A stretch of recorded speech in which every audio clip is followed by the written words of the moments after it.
Hey, Smauglings, what is happening? This is going to be the review for The Electric State, directed by Anthony and Joe Russo and starring Chris Pratt, Millie Bobby Brown, Stanley Tucci, Quan, and Woody Harrelson. The film is set in the 1990s where a technological advancement takes place which significantly alters the course of the development of robotics, and we follow this young girl that is looking for a long lost brother after a very significant wars occurred between humans and robots, and we follow her to find her long lost brother. The film is based on a book by Simon Stallenberg, who I've not been very familiar with in the past. I've seen some of his images and they are stunning. Some of his artwork is stunning, as he is an illustrator as well as a novelist, from what I understand, and some of his artwork is absolutely amazing.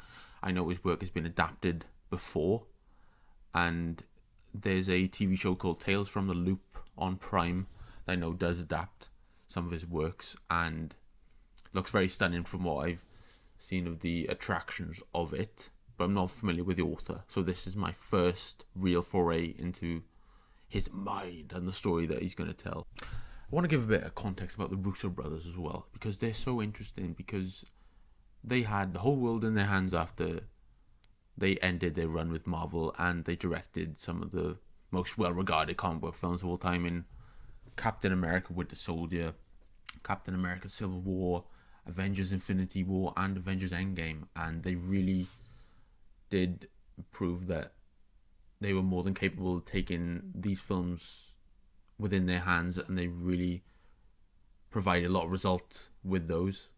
And I'm not the massive fan of those films. I think Captain America Winter Soldier is the one I like the most, but I will say that I love their series they do on YouTube where they interview other directors, and I think they are brilliant broadcasters and they're so good at talking to these directors, and I'm a fan of them more so from their YouTube videos than I am of their films, even though I do think they're very talented and capable directors, obviously, from what they've done.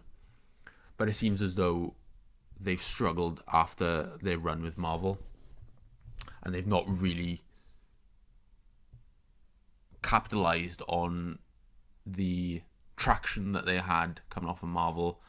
And The Grey Man is atrocious, and I'm surprised it's from them, to be honest, because there's so many drone shots in that film.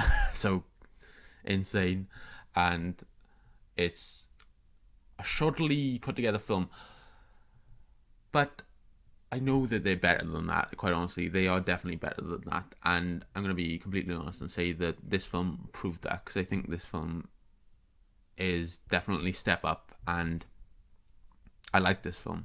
I had a good time with this film, and I think that this film is not something that's going to be groundbreaking. It's not something you've never seen before. It is a science fiction action comedy, essentially, and it's got some very touching moments in it, and it's a story you've seen 1,000 times before. It's not going to show you anything new, but it's a fun ride, and there's something refreshingly old-fashioned about the fact that it doesn't have that much ambition in what it's trying to do, and it feels as though this is the film that could have been released in the 90s given the technology that is now available to them.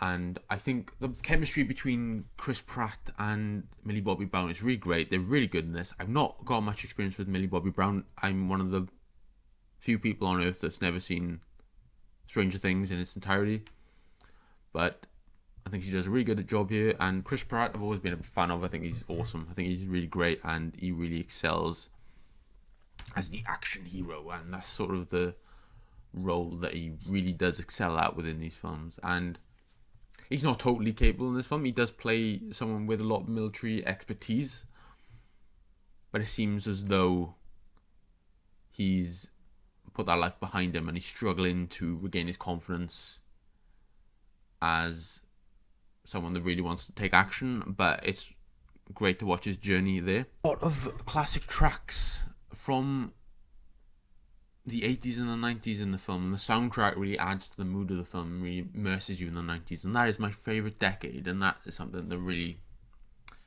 helped endear this film to me, as I really love that particular time period.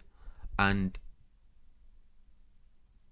I think this is a fun film. I don't think it's outstanding or excellent in any particular way, but I do think it is really fun, and if you take it for what it is, you will have a good time with it. And I'm a little bit baffled by the fact that the film is reportedly budgeted at $320 million, which is absolutely absurd. I don't know how movie studios and movie distributors get away with throwing that amount of money at films these days. It is really baffling to me, and it's not sustainable at all. It's really not sustainable. But that is a whole nother conversation, and it's something I want to talk about actually in a future video, perhaps, about movie budgets and how they got out of hand. But that is for another time. This is definitely one of the better films I've seen from Netflix. Quite honestly, I think they have been surpassed in terms of the leader of the streaming services. I think services such as Amazon Prime and Apple in particular provide a lot of entertainment and movies that are a lot better than Netflix these days, and it seems as though Netflix is a place relegated mostly to teen dramas and K-dramas, and they're making a lot of money doing it, so that's obviously no real dig at them, but I've not seen something that has really astounded me from them in quite a long time. And this has not astounded me, but I did think that it was a fun ride, and I did not regret watching it.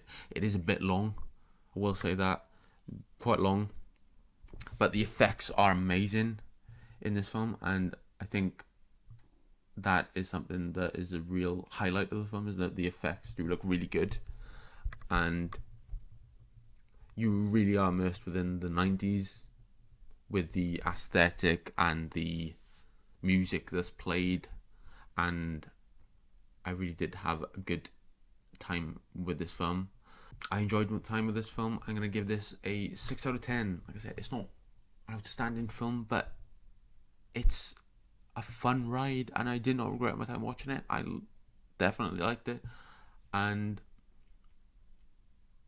I think this is a step forward for the Russos as filmmakers that are outside the Marvel system, because I think they have struggled quite a bit outside of Marvel.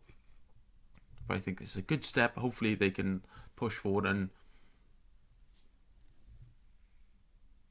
concoct some other films that are of a similar or higher quality, because I know they are capable of it. They definitely are talented directors, and I really want to see what they do next. That's the review, guys. That is the review for The Electric State. What did you think of the film? Let me know your thoughts down below, and I will see you soon, Smauglings. You guys take care, and I will see you soon.